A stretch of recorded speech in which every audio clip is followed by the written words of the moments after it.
یہ جو بانٹی جائے گی یہ نیاز ہے، لنگر نہیں۔ واہ بھائی آج سے 20 سال پیچھے چلے جائیے، جب جلسہ سنا جاتا تھا نا، لفظ جلسہ تو ذہن میں آتا تھا پیپل پارٹی کا ہے یا نون لیگ کا، بابا ایسے عمران خان کا ہے یا سنا۔ جی جی جلسہ نہیں، جب مجلس کہا جاتا ہے تو ذہنوں میں حسین حسین علیہ السلام آتے ہیں، بے شک بے شک بے شک۔ مجلس۔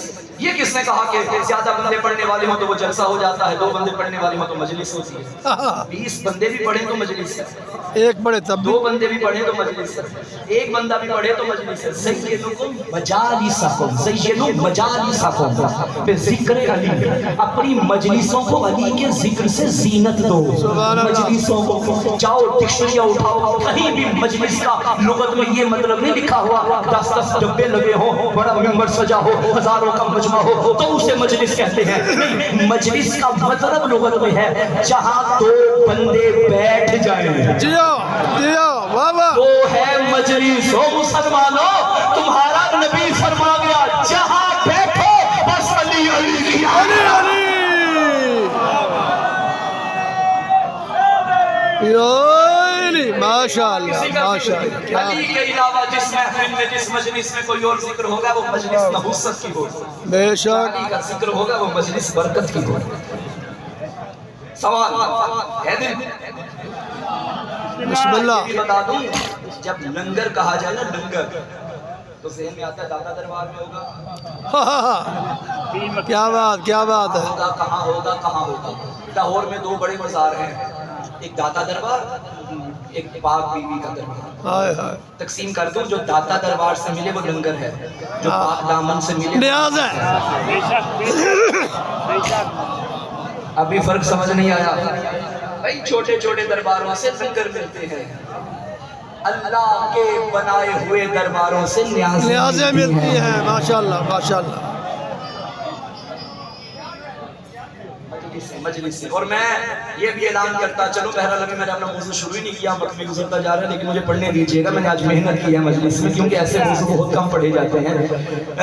یہ جو مجلسوں کے اشتہارات ہیں نا، میں جو ڈیزائنرز یہاں بیٹھے ہیں میں ان سے گزارش کروں گا، مجلسوں کے اشتہاروں میں اور دنیا کے پروگرامز کے اشتہاروں میں فرق ہونا چاہیے، کہ اچانک جب نظر پڑے تو اچانک کی نظر سے ہی پتا چلے کہ یہ مجلس کا ہے یا کسی اور پروگرام کا۔ بے شک جتنا ہو سکے رنگ رنگینیاں کم ہوں، بلیک اینڈ وائٹ کے اشتہار ہی اچھے لگتے ہیں حسین کی مجلس کے، جی جی جی نیلے یلو نیلے یہ اچھا نہیں ہے۔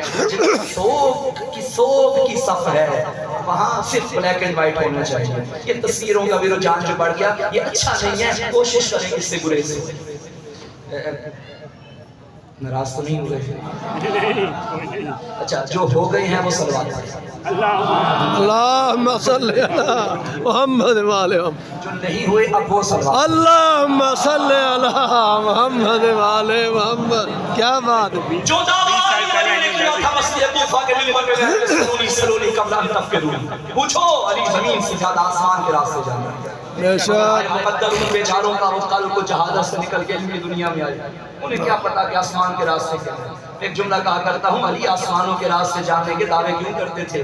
علی کو پتا تھا کوئی خبردار تکابر نہ کرے، جو یہاں سے وہاں کے راستے جانے نا زیادہ وہ اور ہے، یہ راستے میں ماں سے پوچھنا پڑے باجی مدینہ کی تھے دے۔ جیو جیو جیو جیو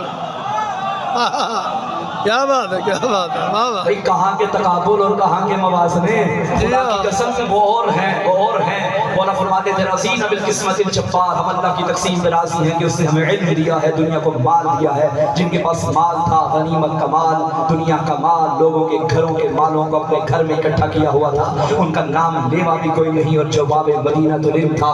آج گلی گلی میں اسی کے چرچے ہیں۔ ہاں وہ الگ بات ہے کہ کسی کے نام کو ریال کے چکروں میں مسجدوں کے ناموں پہ رکھ دیا جائے یا ان کے ناموں کے عرس منا دیے جائیں، وہ اور ہیں جو زندہ ضمیروں پہ آج بھی حکومت کر رہا ہے، اسے علی کہتے ہیں۔ علی دینے کے لیے مال کی ضرورت نہیں. اور یاد رکھنا میرے نبی نے فرمایا تھا مثل علی فیکم کمثل الکعبہ، میرا علی تمہارے درمیان ایسے ہے جیسے کعبہ ہے. لیکن علی کعبے جیسا ہے نا. اور کمال کی بات ہے اللہ کعبے کے دشمن کو بھی پتھر سے مارتا ہے اور میدان غدیر میں علی کے دشمن کو بھی پتھر سے مارتا ہے. کعبے کو زمانے تک جانے کی ضرورت نہیں ہے، زمانہ خود چل کے کعبے تک جاتا ہے. علی کو بھی دنیا کے دروازوں پہ جانے کی ضرورت نہیں ہے. بڑے بڑے جس کے دروازے پہ آگے سوال کرے اسے علی کہتے ہیں. علی کعبے جیسا، کعبہ علی جیسا. لیکن اگر دونوں کا تقابل کیا جائے کعبہ فضول ہو جاتا ہے، علی افضل ہو جاتا ہے. کیوں دلیل دے کر جاؤں گا؟ ہوائی باتیں کرنے کا عادی نہیں ہوں، نہ ہی بازاری خطابت کا عادی ہوں. قرآن سے پڑھوں گا یا 14 کے فرمان سے پڑھوں گا. علی کعبے سے افضل ہے. کیوں؟ کعبے میں جانے کے لیے مال ہونا شرط ہے، ایمان ہونا شرط نہیں. علی تک آنے کے لیے ایمان ہونا شرط ہے، مال ہونا شرط. جیو جیو ماشاءاللہ، واہ واہ واہ واہ، کیا بات کیا بات. جیو جیو ماشاءاللہ ماشاءاللہ، واہ جو واہ. علی نے کیا تھا پوچھو مجھ سے، مگر کوئی اس دور میں نہیں تھا. کنویں کے اندر اپنا منہ ڈال کے روتے تھے. ہائے قسمت علی کی، جتنا بڑا علی سخی تھا اتنا مانگا کسی نے نہیں، اور جتنا بڑا علی عالم تھا اتنا سوال کرنے والا کوئی نہیں. صحیح بات. اس کی عملی تفسیر کو پورا کرنے والے کو جعفر صادق کہا جاتا ہے. میرے مولا نے اپنے زمانے میں 4,000 شاگردوں کو ایک ایک وقت میں ان کی خیرات بانٹی ہے. آج کی دنیا میں دیکھ لو، جتنا بڑے سے بڑا پروفیسر ہو عالم ہو، ایک عالم ایک سبجیکٹ کا اسپیشلسٹ ہوگا، 2 سبجیکٹس کا ہوگا، 3 سبجیکٹس کا ہوگا، زیادہ سے زیادہ 15 سبجیکٹس کا ہوگا. لیکن رکھو شیعہ سنی علماء کے سروں پہ قرآن. اگر کوئی قرآن سیکھ رہا تھا اسے جعفر صادق کا دروازہ نظر آتا ہے. اگر کوئی فقہ سیکھتا ہے جعفر صادق کا دروازہ نظر آتا ہے. کیمیا سیکھتا ہے اسے جعفر صادق کا دروازہ نظر آتا ہے. طب سیکھتا ہے اسے جعفر صادق کا دروازہ نظر آتا ہے. جو دنیا کے علوم جاننا چاہتا ہے اسے جعفر صادق کا دروازہ نظر آتا ہے. جو فلسفہ جاننا چاہتا ہے اسے جعفر صادق کا دروازہ نظر آتا ہے. جو کاروبار کے مسائل سیکھتا ہے جعفر صادق کا دروازہ نظر آتا ہے. جو ریاضی سیکھنا چاہتا ہے جعفر صادق کا دروازہ نظر آتا ہے. جو فزکس کیمیا بایو سمجھنا چاہتا ہے جعفر صادق کا دروازہ نظر آتا ہے. جابر بن حیان یہ جعفر صادق کی جوجیاں سیدھی کر کے جابر بن حیان بنا ہے. یہی وجہ ہے اسی جابر بن حیان نے 400 کتابیں اپنے ہاتھوں سے لکھی تھی. مگر ایک کتاب وہ تھی جو 1000 صفحوں سے زیادہ تعداد پر مشتمل تھی. کتاب لکھنے کے بعد اس نے دفاعہ لکھا. آغاز میں لکھ کے کہتا ہے یہ کتاب میں نے لکھی ہے 1000 صفحات سے زیادہ صفحات پر مشتمل ہے. کوئی مائی کا نام جو قیامت تک اسی کتاب میں لکھے گئے نظریات کو اپنے علم سے رد کر سکے. پوری دنیا کو جابر بن حیان کا چیلنج ہے. آؤ اور میرے علم کو چیلنج کرتا ہوں، میں چیلنج کرتا ہوں، آئے اور میرے نظریے کو رد کرے. کوئی نہیں رد کر سکتا کیونکہ میں شاگرد جعفر صادق ہوں. بسم اللہ بسم اللہ. میں ایک جملہ کہنے لگا ہوں، یہ ہوتی ہے امامت جس کے جوتے سیدھے کر کے لوگ دنیا کے عالم بن گئے. یہ ہوتی ہے امامت. ارے کون مقابلہ کرے گا؟ کہاں اللہ کا بنایا جعفر صادق اور کہاں 2 ٹکے کا وہ مولوی جس سے پوچھا جائے کہ بتاؤ کتنی عمر ہے، کہتا ہے 2 سال. واہ جیو تو 60 لگتی ہے، یہ 2 سال کیسے ہو گئے؟ کہنے لگا خدا کی قسم اگر جعفر صادق کی بارگاہ میں 2 سال نہ گزارتا تو نعمان بن ثابت. نعمان واہ واہ واہ سبحان اللہ. یا علی واہ واہ واہ. بھائی بات پہنچی یا نہیں؟ پہنچ گئی. ابن تیمیہ ایک نام ہے ناسبیوں میں، اس نے کتابیں لکھی ہیں اہل بیت کے بکس میں، جو لکھ سکتا تھا لکھا. اور اس نے یہ لکھا کہ فلاں شاگرد ہے امام جعفر صادق کا. اتنی کوئی بڑی بات نہیں، بے شک شاگرد ہے، مگر لائق اتنا تھا، فقیہ اتنا تھا، قرآن و حدیث کا علم اتنا رکھا تھا کہ جعفر صادق کے علم سے آگے بڑھ گیا. اس کا جواب مولانا شبلی نعمانی نے اسے دیا. اس نے کہا حیا نہیں آتا؟ تمہیں پتہ ہی نہیں دینے والے اور ہیں، دینے والے اور ہیں. اس نے کہا تمہیں پتہ ہی نہیں مانگنے والے اور ہیں، دینے والے اور ہیں. اس نے کہا تمہیں پتہ ہی نہیں رحمت اللہ اور ہے، صلی اللہ اور ہے.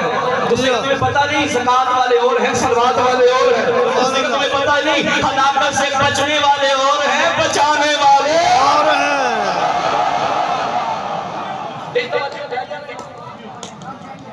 صادق کوئی عام نام نہیں ہے. سوال کرتی ہے دنیا کہ اگر یہ فقہ 14 کی فقہ ہے تو امام صادق کے نام سے کیوں منسوب ہے؟ بیٹا کہاں جا رہے ہیں؟ جلدی آؤ گے، میں تمہارے لیے پڑھا تھا. توجہ ہے یا نہیں؟ 14 کی فقہ ہے نا، پہلے امام سے منسوب نہیں ہے، دوسرے امام سے منسوب نہیں ہے. فقہ حسنی کوئی نہیں کہتا، فقہ حسینیہ کوئی نہیں کہتا، فقہ سجادیہ کوئی نہیں کہتا، فقہ جعفر. کیوں؟ کیونکہ یہ فقہ چلتی آ رہی تھی امام تک. اس دور میں بننے لگی اور فقہیں. بے شک بے شک صحیح بات ہے. اب جو فقہ محمدی تھی وہ ادھر تھی، چونکہ اس دور میں یہ زندہ تھا اس لیے نام بھی اسی کا چلنے لگا. ممبر پہ بیٹھا ہوں، کیمرہ میرے سامنے ہے، میں مر جاؤں گا میری یہ گفتگو زندہ رہے گی. ایک نہیں 4 امام ہیں ہمارے بھائیوں کے، یہ چاروں شاگرد ہیں میرے امام کے. اور شیعو ناز کیا کرو، علی والو سر اٹھا کے چلا کرو. دنیا کے امام اس وقت تک امام نہیں بنتے جب تک تمہارے امام کے شاگرد نہیں بنتے.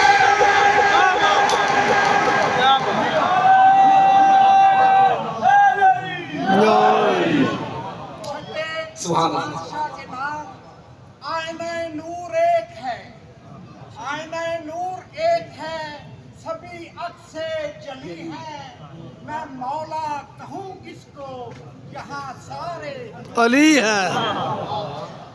ایک روز جناب سلمان محمدی نے مولا علی سے پوچھا، مولا آپ کیسے ہیں؟ مولا مسکرا کے فرماتے ہیں، سلمان جی میرے آقا، جی میری جان، سن کب نہ تھا، ہم تھے ابھی نہ تھا، ہم تھے یا وہ تھا یا ہم تھے. انصاد کے آل محمد لنا ما اللہ حالاتا ہوا فیہا نحنو ونحنو ہوا ونحنو مظہر نور خدا محافظ لا الہ علی ولی اللہ. آخری آخری بازو بلند کر کے پوری قوت سے نعرہ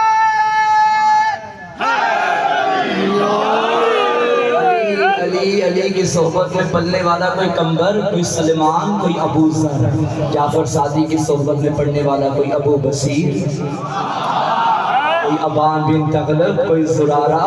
علی کے اس لال نے تقسیم کر دیے تھے علوم. جس نے ادب سیکھنا ہے وہ ابان کے در پہ جائے، فقہ سیکھنی ہے زرارہ کے در پہ جائے، حدیث سیکھنی ہے ابو بصیر کے در پہ جائے. اور یہی وجہ ہے کہ جب کوئی بات میں مناظرہ کرنے آتا نا، بطول کا بیٹا کہتا ہے میں بات نہیں کروں گا. اس نے کہا دعویٰ تو آپ کرتے ہیں، آپ محمد کے وارث ہیں، آپ ہم سے مناظرہ کیوں نہیں کرتے؟ مولا مسئلہ کے فرماتے تھے ابو ذر ان سے بات کرو، ابو بصیر ان سے بات کرو. علی فرماتے تھے ابو ذر ان سے بات کرو، اور امام صادق فرماتے تھے ابو بصیر ان سے بات کرو. اور مسکرا کے مولا فرماتے تھے تمہارا اتنا علمی لیول ہی نہیں کہ جعفر صادق سے بات کر سکو. یہ میری صحبت میں پلا ہوا ابو بصیر ہے، اگر ہمت ہے تو ابو بصیر سے گفتگو کرو. مولا فرماتے تھے جس نے ابو بصیر کو ہرا دیا اس نے جعفر صادق کو ہرا دیا، جس نے ابو بصیر کو ہرا دیا اس نے جعفر صادق کو ہرا دیا. یہی وجہ ہے کہ جعفر صادق کی صحبت میں پلنے والے چھوٹے چھوٹے شاگرد اتنے بڑے بڑے عالم بن گئے کہ دنیا ان کے مقابلے سے آری ہو گئی. آج بھی فقہ جعفریہ کے مقابلے میں آنے والا بڑے بڑے صحافی آ کر کہتے ہیں ہم نے بڑوں بڑوں کے انٹرویو لیے ہیں، مگر جو شیعوں کا مولوی ہے نا اس کی تو بات ہی اور ہے. اس کی تو اور یہ سوالات جو ہوتے رہے، میرا دل ہے ایک سوال میں بھی بیان کر دوں، میرے بچوں کو ابہام نہ رہے. پوچھا جاتا ہے اگر فلاں علی کے دشمن تھے تو علی اپنے بچوں کے نام بابا جیو جیو جیو اپنے بچوں کے نام ان کی محبت میں کیوں رکھتے تھے؟ اب ہمیں شمر برا لگتا ہے، ہمیں یزید برا لگتا ہے. ہم تو کربلا کے بعد بچوں کا نام شمر نہیں رکھتے، ہم تو کربلا کے بعد بچوں کا نام یزید نہیں رکھتے.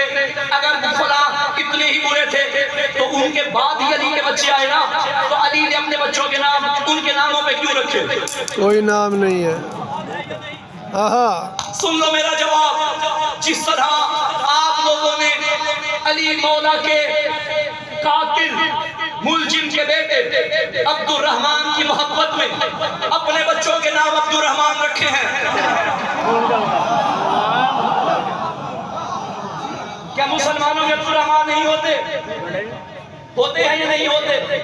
تو اس کا مطلب ہے تم علی کے دشمن ہونا؟ علی کے قاتل کی محبت میں اپنے بچوں کے نام رکھے۔ اب آگے سے کہیں گے ہم نے تو علی کے قاتل کے نام پہ نہیں رکھے۔ آپ کے پاس کیا دلیل ہے؟ جو دلیل تمہارے پاس ہے۔ میں بات کر گیا بھائی، میں بات کر گیا۔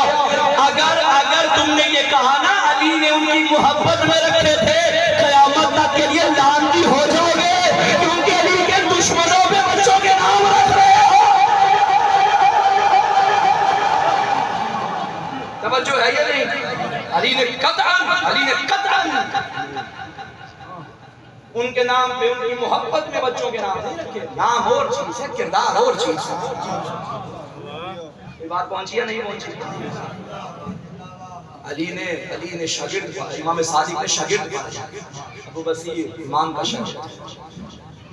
امام کے دور میں جو خلیفہ تھا اس کا نام تھا منصور دوانی، امام کا دشمن۔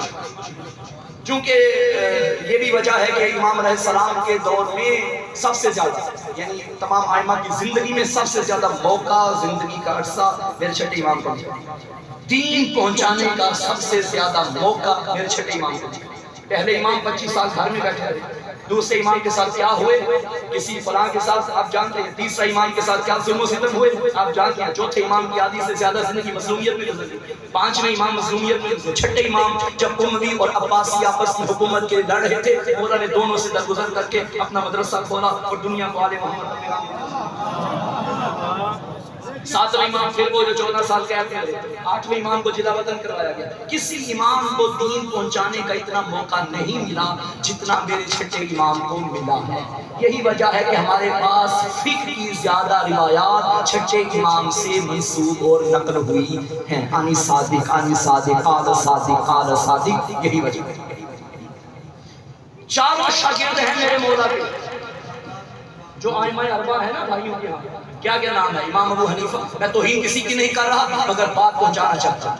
امام ابو حنیفہ ہمارے بھائیوں کے امام ہیں، امام مالک ہمارے بھائیوں کے امام ہیں، امام احمد بن حنبل ہمارے بھائیوں کے امام ہیں، اور جو تھے امام شافعی ہمارے بھائیوں کے امام ہیں۔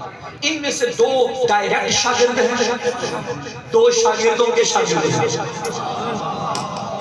جو ڈائریکٹ ہیں ان میں امام ابو حنیفہ ہیں اور امام مالک بن انس، اور مالک کا کہنا ہے کہ میں 10 سال امام صادق کی بارگاہ میں رہا، ان 10 سالوں میں میں نے کوئی دن کوئی رات نہیں دیکھا جن میں امام ان 3 حالتوں میں سے کسی ایک حالت میں نہ ہو۔ ان 10 سالوں میں جب بھی صادق کو دیکھا، یا حالت نماز میں دیکھا، یا حالت روزہ میں دیکھا، یا حالت تلاوت قرآن میں دیکھا۔ امام مالک کا یہ کہنا۔ آج کی مجلس کا میرا پیغام شیعہ سنی بھائی سارے سنو، کل تک تو تم کہتے تھے شیعہ کافر، ابھی پچھلا مہینہ گزرا ہے رمضان المبارک، میں نے ٹی وی کھولا تو 4 بجے ایک چینل پہ آیا ہوا تھا افطاری کا ٹائم، فقہ جعفریہ کے مطابق اتنے بجے، فقہ حنفیہ کے مطابق۔ میرا سوال ہے کیا کافروں کے روزے بھی ہوتے ہیں؟ پھر میں حکومت پاکستان سے اپیل کروں گا، آپ تو بڑے فارم میں اور بڑے چینل سے بیٹھ کے کہتے ہیں شیعہ اتنے بجے کھولیں گے، شیعوں کے روزے کا ٹائم یہ ہے، پھر اپنے چھوٹے چھوٹے مولویوں کو تو سمجھائیں نا، بندوں کے دماغ تو خراب نہ کریں، کافر کافر شیعہ کافر لکھ کے، جب حکومت والے کہہ رہے ہیں کہ شیعوں کی بھی ایک فکر ہے۔ پھر میرا ایک سوال ہے معصومانہ، شیعہ کھول رہے ہیں 7:10 7:10 فقہ حنفیہ والے کھول رہے ہیں 7 بجے۔ نبی پاک نے کیا دونوں ٹائم پہ کھولا تھا؟ ممکن ہی نہیں ہے، یہ ساری ایک دفعہ ہی ہوتی ہے، ایک ٹائم۔ آیا 7 بجے کھولا تھا یا 7:10؟ اس سے مجھے غرض نہیں کہ صحیح ٹائم کیا ہے، وہ چھوڑیں، نبی نے کون سا ٹائم رکھا ہے؟ اگر تو 7 بجے والا رکھا تھا تو اس کا مطلب ہے فقہ جعفریہ غلط، اگر تو 7:10 میں کھولا تھا تو اس کا مطلب ہے فقہ حنفیہ غلط۔ ایک تو غلط ہے، یہ تو ممکن ہی نہیں کہ دونوں صحیح ہو.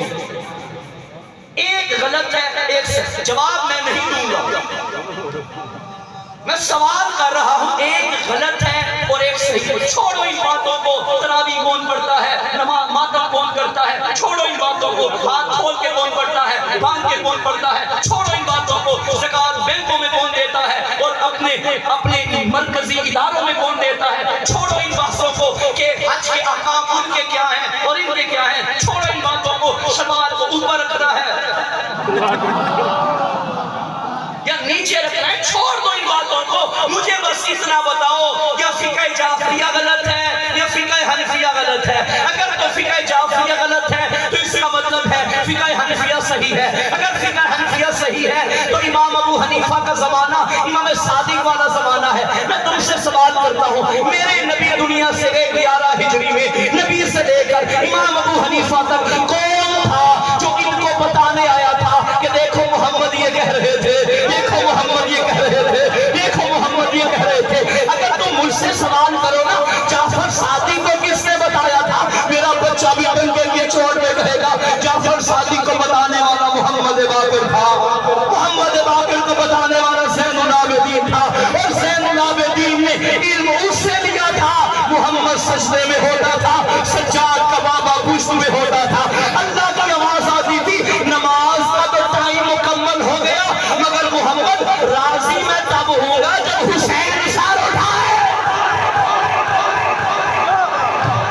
اگر ابھی بھی یقین نہیں آتا، بڑے بڑے آئے نبی کے بعد، بڑے بڑے بیٹھے نبی کے بعد، بڑوں بڑوں نے نمازیں پڑھائی نبی کے بعد. لیکن تاریخ گواہ ہے جب 25 سال کے بعد علی خلافت کو ٹھوکر مار کے جب کہہ رہے تھے میں خلافت نہیں سنبھالوں گا، لوگوں نے علی کی ابا دامن پکڑا. جا علی آئیے خلافت کو سنبھالیے. علی چلتے چلتے اپنے نبی کی مسجد تک پہنچے. جیسے ہی مسجد میں داخل ہوئے لوگوں نے راستہ دینا شروع کیا.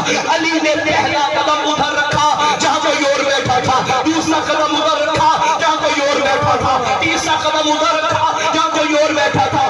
وہاں آ کر بیٹھے جہاں محمد بیٹھتے، وہاں آ کر بیٹھے جہاں محمد بیٹھتے تھے. کانوں میں باتیں ہونے لگی، یہ کیا ہو گیا، لا حول ولا قوت. علی وہاں بیٹھے جہاں نبی بیٹھتے تھے. دلوں کے راز جاننے والے علی نے کانوں میں ہونے والی سرگوشیوں کو سن لیا. صاحب ذوالفقار نے میام سے ذوالفقار نکالی، اس کی جانب اشارہ کر کے کہا کیا کہہ رہا ہے. کہنے لگا یا علی ادھر بیٹھے جہاں نبی بیٹھتے تھے. فرمایا حد ہو گئی، لکڑی یاد ہے مہر نبوت بھول گیا. ابھی علی نے نماز پڑھانا شروع کی. اٹھاؤ صحیح مسلم، تمہاری کتابوں میں یہ لکھا ہے جب علی نے نماز پڑھائی مسجد نبوی میں لوگوں نے علی کے پیچھے نماز پڑھنا شروع کی. ایک نماز مکمل ہونے کے بعد ایک دوسرے سے کہنے لگا کچھ یاد آیا. اس نے کہا تم بتاؤ تمہیں کیا یاد آیا. اس جملے سے بھی اگر کسی کو سمجھ نہ آئے تو میں کدھر جاؤں. صحیح مسلم کے جملے ہیں.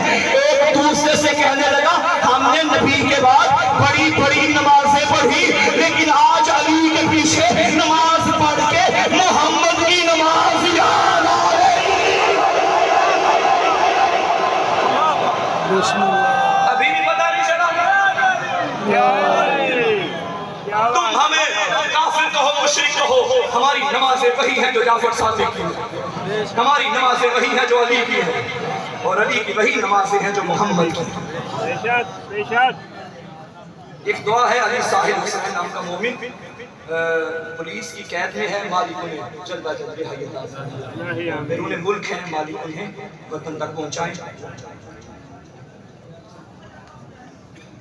سید محسن رضا زیدی کی صحت و سلامتی کی دعا ہے مالک سے عطا فرمائے.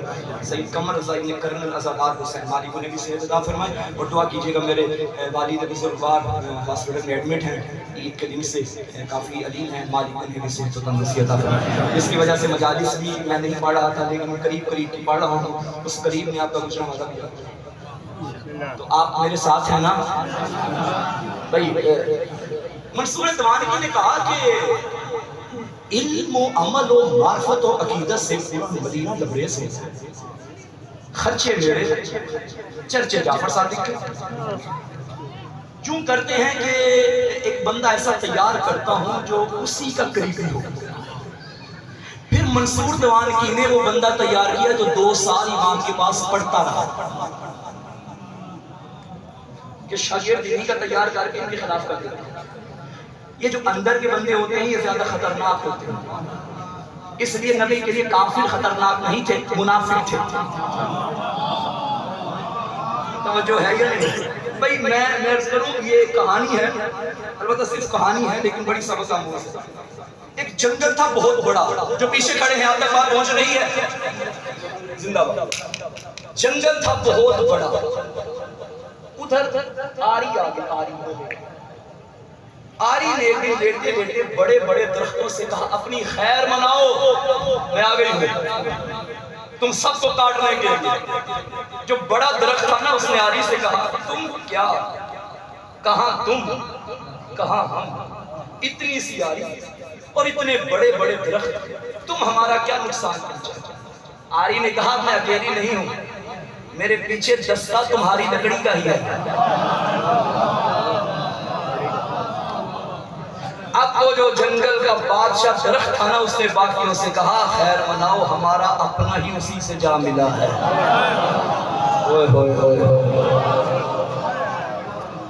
اس کے سہارے ہم کاٹے جائیں گے. اب منصور دیوانکی نے بندہ وہ تیار کیا جو امام کا شاگرد رہا تھا 2 سال.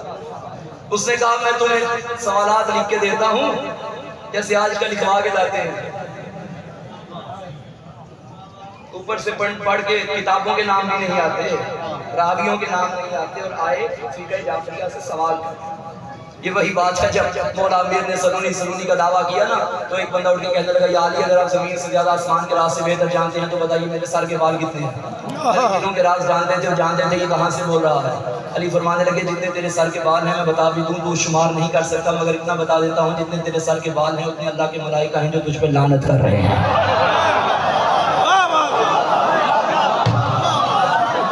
بات پہنچی ہے یا نہیں؟ جیسا سوال ہو ویسا ہی جواب ہو. تمہاری حیثیت ہی نہیں کہ تمہیں اپنے علمی انداز میں علمی لیول پہ لا کے جواب دے.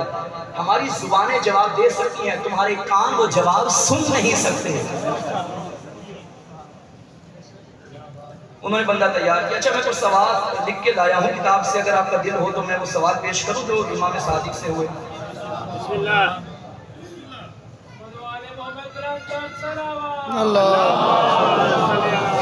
سبحان اللہ.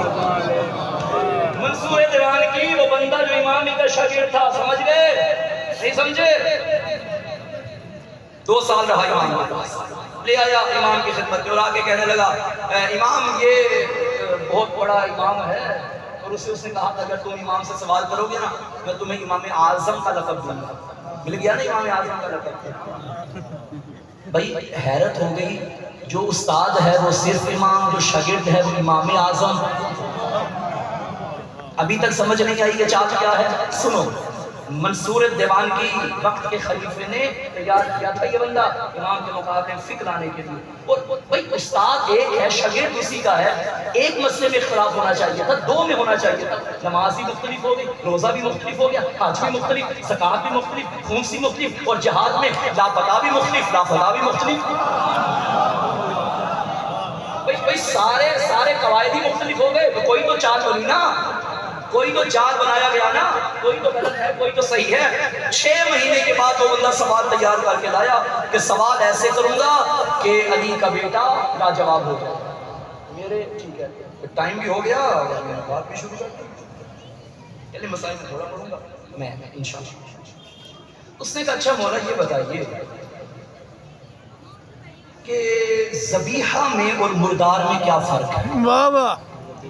مولا مسکرا کے فرماتے ہیں کہ جس کا خون بہ جائے وہ ذبیحہ، واہ جس کا نہ بہے وہ مردار. سائنٹیفک. اچھا کہنے لگا پھر حلال اور حرام میں فرق کیوں رکھا؟ ذبیحہ کو حلال بنایا، مردار کو حرام بنایا. اللہ مردار کو بھی حلال کر دے. میرے مولا نے فرمایا وہ اس لیے کیونکہ ذبیحہ کا خون نکل جاتا ہے اور مردار کا نہیں نکلتا. اس نے کہا اچھا پھر اللہ نے خون کو ہی حرام کیوں قرار دیا؟ خون کو ہی حلال رکھتا تاکہ کوئی گوشت ضائع نہ ہوتا۔ مولا فرماتے ہیں خون پینے سے 3 فساد پیدا ہوتے ہیں۔ صحیح بات۔ ایک انسان کثیف القلب ہو جاتا ہے، سخت دل کا مالک ہو جاتا ہے۔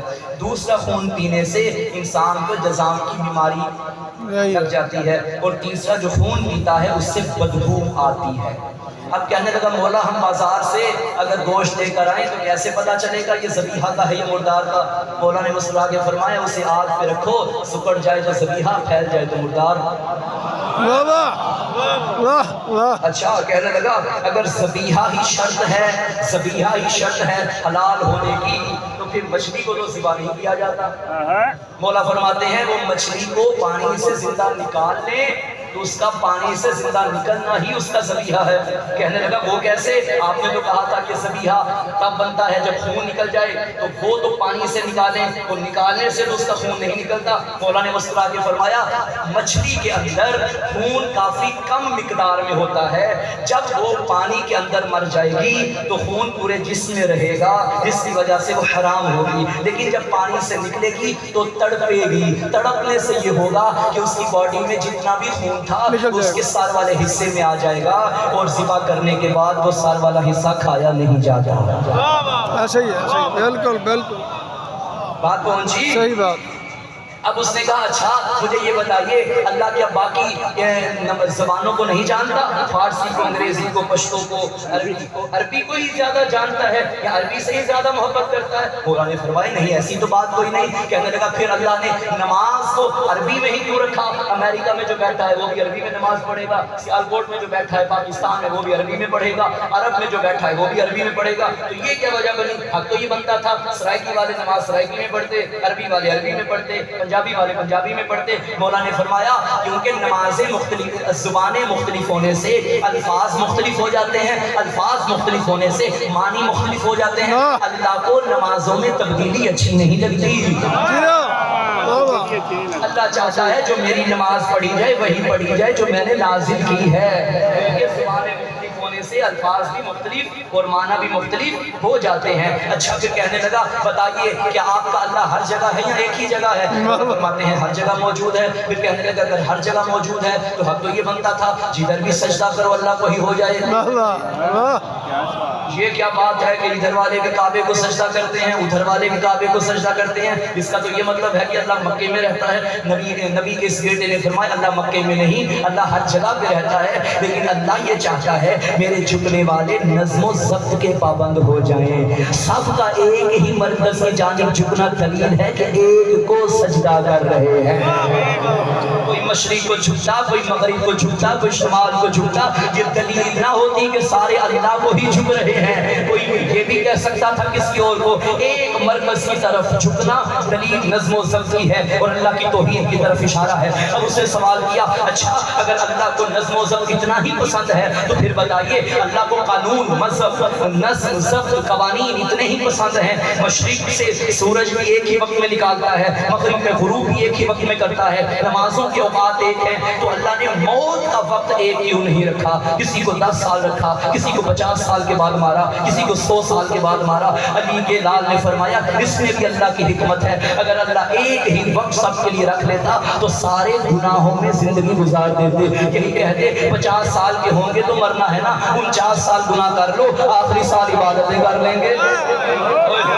اللہ نے گناہوں سے بچانے کے لیے موت کا ایک وقت سب کے لیے مقرر نہیں کیا، بلکہ سب کا اپنا اپنا وقت رکھا ہے تاکہ کبھی بھی موت آ سکتی ہے اور بندے گناہوں سے بچ جائیں۔ اب سوال سننا امام کے آگے۔ اس نے کہا اچھا مولا یہ بتائیے باقیوں کو دیکھیں وہ اعمال زیادہ کرتے ہیں، آپ کے شیعہ نمازوں میں بھی کم، روزوں میں بھی کم نظر آتے ہیں، حج کرتے ہوئے بھی کم نظر آتے ہیں، مسجدوں میں شیعہ بہت کم ہوتے ہیں۔ یہ تب کا بھی سوال تھا، یہ اب کا بھی سوال ہے۔ اس نے کہا مولا غیروں کے لوگ مسجدوں میں بہت زیادہ تعداد میں ہیں، آپ کے شیعہ کم تعداد میں ہیں۔ علی کے لال نے مسکرا کے فرمایا سنو جعفر صادق کا پیغام، شیطان جانتا ہے ان الذین آمنوا وعملوا الصالحات کامیاب وہ ہوتا ہے اس کا عقیدہ بھی ٹھیک ہوتا ہے، اس کا عمل بھی ٹھیک ہوتا ہے۔ شیطان ہر کسی کو گمراہ ہر کسی کی انداز میں کرتا ہے، شیعوں کو عمل سے روکنے کی کوشش کرتا ہے۔ شیطان جانتا ہے اعمال کی قبولیت کا معیار ولایت علی ہے نا، انہوں نے علی تو مان لیا ہے، انہوں نے حسن مان لیا ہے،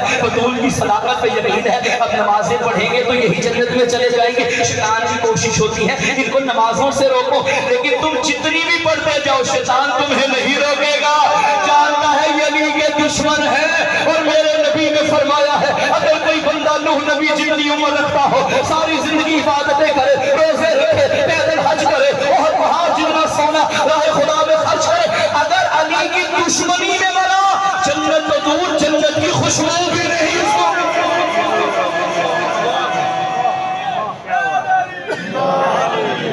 اچھا اب اس نے سوال کیا مولا یہ جو اعمال ہم کرتے ہیں اچھے برے کیا یہ مادی ہیں؟ مثلا یہ چیز مادی ہے نا، یہ مادی ہے، وزن رکھتی ہے، کہ یہ مادی ہے؟ مولا فرماتے ہیں نہیں۔ تو پھر مولا اللہ قرآن میں کیوں فرماتا ہے کہ قیامت کے دن ہر انسان کے اعمال کو ترازو میں تولا جائے گا؟ تولی تو وہ چیز جاتی ہے جو مادی ہوتی ہے۔ مولا مسکرا کے فرماتے ہیں تم نے اس ترازو سے مراد کون سا ترازو سمجھا ہے؟ سن بدبخت، اس ترازو سے مراد ہم آل محمد ہیں۔ ہائے ہائے ہائے ہائے، ہماری ولایت پہ اعمال کو پرکھا جائے گا، ہماری ولایت پہ اعمال کو پرکھا جائے گا۔ اب میرے مولا فرماتے ہیں چل ایک سوال میں تم سے بھی کرتا ہوں، مجھے بتا یہ جو اللہ قرآن میں فرماتا ہے ثم لتسألن یومئذ عن النعیم، قیامت کے دن اللہ ایک نعمت کے بارے میں سوال کرے گا، یہ کون سی نعمت ہے؟ بندہ پریشان ہو گیا، کہنے لگا مولا ان نعمتوں سے مراد یہی ہے جو ہم کھاتے ہیں، یہ گندم جو یہ پانی یہ روٹی۔ مولا نے فرمایا تیرے گھر میں کوئی مہمان آئے تو اس کے آگے دسترخوان سجائے، جب وہ جانے لگے تو کہے حساب دے کر جا۔ کہتا مولا میں کوئی بخیل ہوں؟ فرمایا اسے بخیل سمجھا ہے؟ تمہاری روٹی پانی کا سوال کرے گا؟ کہتا نہیں مولا۔ مولا نے مسکرا کے فرمایا سن قیامت کے دن اللہ جس نعمت کا سوال کرے گا وہ میرے دادا علی کی ولایت۔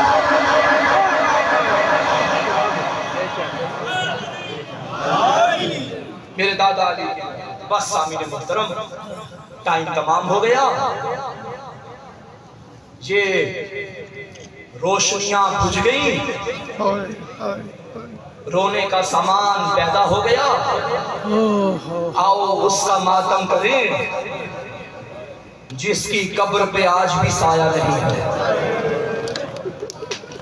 تم کربلا جاتے ہو نا، زیارت عاشورہ، زیارت سید الشہداء، زیارت ابو الفضل عباس، یہ ساری مولا صادق نے ہمیں عطا کی ہے کہ کربلا جاؤ میرے دادا کو یوں سلام کرو، قاسمین جاؤ میرے بچوں کو یوں سلام کرو۔ میں سوال کروں گا مولا اپنے دادا کے لیے تو زیارتیں ہمیں دے دی، کربلا جایا کرو، حسین کی قبر پہ سلام کیا کرو، مولا جنت البقیع میں تیری قبر پہ کون سلام کرتا ہے؟ اشرکم اللہ، ازادار و تابوت کی برآمدگی ہے، استقبال کرنا جیسا حق بنتا ہے۔ جعفر صادق کا ماتم ہے، فقہ جعفریہ کے رئیس کا ماتم ہے، آزاد پہ سایہ نہیں۔ جو دادی کی میراث ہے نا وہی پوتے کی میراث ہے، دادی کے پہلو میں ہی جعفر صادق کی قبر ہے۔ ازاداروں میں فکرہ کہوں گا کتنا پیار تھا اس پوتے کو اپنی دادی سے، قبر میں بھی دادی کا ورثہ اور زندگی میں بھی ایسا ورثہ ملا، جعفر صادق کے گھر کو آگ لگا دی گئی تھی۔ ہائے میں قربان جاؤں، روایت کہتی ہے مولا اپنی بیٹیوں کو لے کے آرام کر رہے تھے، بچے مولا کے ساتھ تھے، گھر کو آگ لگوائی منصور ملعون نے، ایک مرتبہ آگ کے شعلے بلند ہوتے دیکھے، امام نے اپنی بیٹیوں کو اپنی آباد میں لے لیا۔ راوی کہتے ہیں جب مولا گھر سے نکلے سر پہ امامہ نہ تھا، پاؤں میں نالین نہ تھی، جیسے غریبوں کے گھروں کو اجاڑا جاتا ہے۔ میں کہوں گا مولا سر پہ امامہ نہ ہوا تو کیا ہوا، پاؤں میں نالین نہ ہوئی تو کیا ہوئی، بیٹیوں کے سر پہ چادر تو تھی۔ ہائے میں قربان، جب دادی زہرا کے دروازے پہ آگ لگی، ایک بندے نے سلمان سے کہا میں نے سنا بطول کا دروازہ جلایا گیا، اس نے کہا بات صرف اتنی نہیں، جب حرام زادے دروازہ جلا کے گھر میں داخل ہوئے، میری دادی کے سر پہ چادر اور کہتی تھی یا علی او میرے سر کی چادر۔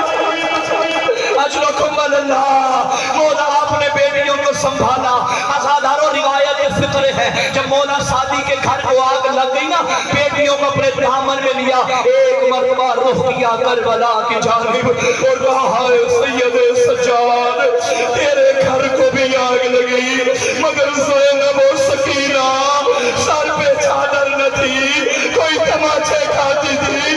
مولا میں نے تو بیٹیوں کو ڈھانپ دیا. اجرکم اللہ. ازادارو ورثہ امام صادق نے اپنی دادی زہرا کا لیا. اب سن لو دو جملے اور ماتم کی تیاری کرنا. ایک ورثہ ملا حسن دادا کا, منصور نے کھانے میں زہر ملا کے دے دیا. وہ سینہ جو گنجینہ تھا علوم محمد کا, اس سینے کو زہر سے جلا دیا گیا. ازادارو 3 دن شہادت سے قبل میرے مولا کو زہر ملی, سینہ تڑپتا رہا. آخری وقت تھا, امام موسیٰ کاظم کو بلایا. میرے موسیٰ کاظم میرے قریب آ, میری بیٹیوں کو بلا, بچوں کو اکٹھا کر کے مولا نے کہا میری 2 وصیتیں یاد رکھنا, کبھی نماز نہ چھوڑنا, کبھی دادا حسین کا ماتم نہ چھوڑنا. میرا دادا غربت میں مارا گیا. ازادارو اس کے بعد جنازہ لے آیا.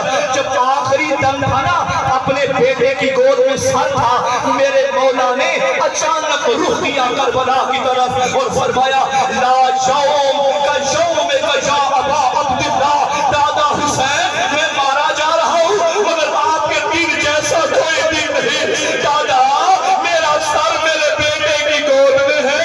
دادا جب آپ کی گلے میں ظالم نے خنجر چلایا, آپ کی 4 سال کی بیٹی شمر کی منتیں کرتی تھی, اٹھانا نہیں آتا. میرے بابا کا سر میرے حوالے کر دے, اور میرا جنازہ, امیر کا جنازہ, بغداد کا قیدی یتیم ہو گیا, محمد باقر کا بیٹا. دیکھ رہے ہو تابوت کے ساتھ آگ کے شعلے بھی ہیں. ازادارو یہ آگ کے شعلے بتا رہے ہیں غریب کے گھر کو جلایا گیا, غریب کو زہر سے مارا گیا, غریب کی بیٹیاں یتیم ہو گئی.